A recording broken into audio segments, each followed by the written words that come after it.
নজর রাখবো এবার খড়দার বন্দিপুর। সেখানে পঞ্চায়েতে বেনিয়মের অভিযোগ আসছে। কি সেই অভিযোগ?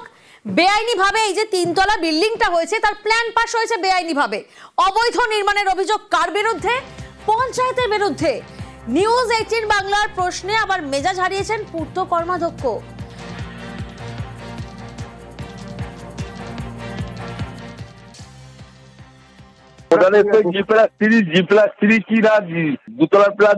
দেখতে হবে তো আপনাদের কি হয়েছে, আপনাদের অসুবিধা কোন জায়গাটা হয়েছে?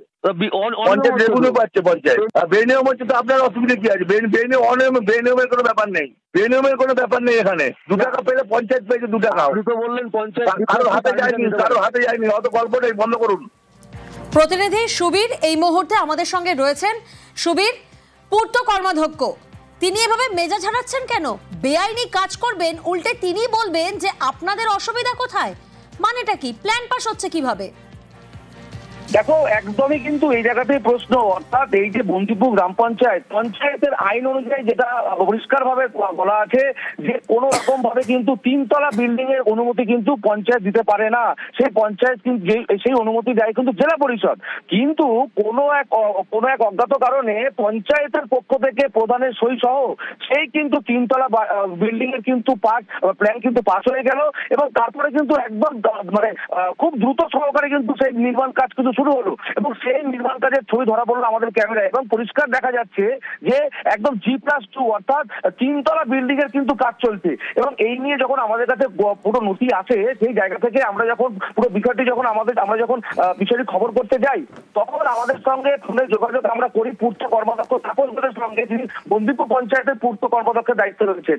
তিনি আমাদের যখন তখন সেই প্রশ্ন শুনে মেজাজ হারিয়ে ফেলে। তিনি বলেন, আপনারা কেন বলবো, আপনারা বন্ধ করুন, এই টাকা কারোর পকেটে যায়নি, পঞ্চায়েতে গেছে। তাহলে পঞ্চায়েতে কেন গেল? কেন বেআইনি নির্মাণের অনুমতি দিল পঞ্চায়েত? এবং এই নিয়ে যেমন বিধায়ক সরব হয়েছেন, বিধায়ক বলেছেন আমি চিঠি পেলে আমি যেখানে যাওয়ার যা ব্যবস্থা আমি নেব। পাশাপাশি বারাকপুর পঞ্চায়েত সমিতির সভাপতি কবির রাজবংশী বলেছেন যে এগুলো অভিজ্ঞতার কারণে এই সমস্ত জিনিসগুলো হচ্ছে। অর্থাৎ দ্রুত পদক্ষেপের আশ্বাস দিয়েছেন বন্দিপুর পঞ্চায়েতের উপপ্রধান। সমাধানের আশ্বাস পঞ্চায়েত সমিতির সভাপতি উপপ্রধানের, শোনাবো। না, এটা যদি দিয়ে থাকে তাহলে ওরা ভুল করেছে। নিজেদের অভিজ্ঞতার অভাবে এই সমস্ত ভুলভ্রান্তিগুলো হচ্ছে। আমি খোঁজখবর নিচ্ছি এবং যারা এই সুযোগগুলো নিচ্ছে তারাও খুব ভুল করছে, বুঝতে পারছে না যে আগামী দিনে তাদের ভবিষ্যৎটা কিন্তু অনিশ্চিত হয়ে যাবে আইনের বেড়া জলে। পরবর্তীকালে আমরা সেগুলো আবার জেলায় পাঠিয়ে জেলা পরিষদ থেকে ভালোভাবে করে নিয়েছি। আমরা যাতে আইনত হয় সেভাবে আমরা দেখে নিচ্ছি, কিন্তু পঞ্চায়েত এগুলো করলে এটা ভুল করছে, আমরা দেখছি খোঁজখবর নিয়ে। পঞ্চায়েতের নিয়ম আছে 20 ফুট হাইট 1600 স্কোয়ার ফিট অবধি দিতে পারে পার ফ্লোর। তার উপরে যদি দিয়ে থাকে সেটা আমি জানি না কী কারণে প্রধান দিয়েছে, সেটা প্রধানই বলতে পারবে। আপনি আমাকে বললেন, আপনি যখন বললেন এটা আমি বোর্ড মিটিংয়ে তুলব, আমরা কথা বলবো যে কী কারণে দেওয়া হলো, কী রেফারেন্সের উপরে দেওয়া হলো, বা সেটা আমার জানা নেই কী রেফারেন্সের উপর দিয়েছে। সেটা আমরা বোর্ড মিটিংয়ে সব মেম্বারদের নিয়ে আলোচনা করব, আলোচনা করে তার আইনের ব্যবস্থা নেব পঞ্চায়েত থেকে। পদক্ষেপের আশ্বাস খড়দার বিধায়কেরও। আমি শুনেছি আমাকে এখন থেকে সদস্য ফোন করেছিল, সে বোধহয় একটা চিঠি দিচ্ছে, তার কপি আমাকে দিলে আমি কলার মুখের তার উপর করবো না কিছু।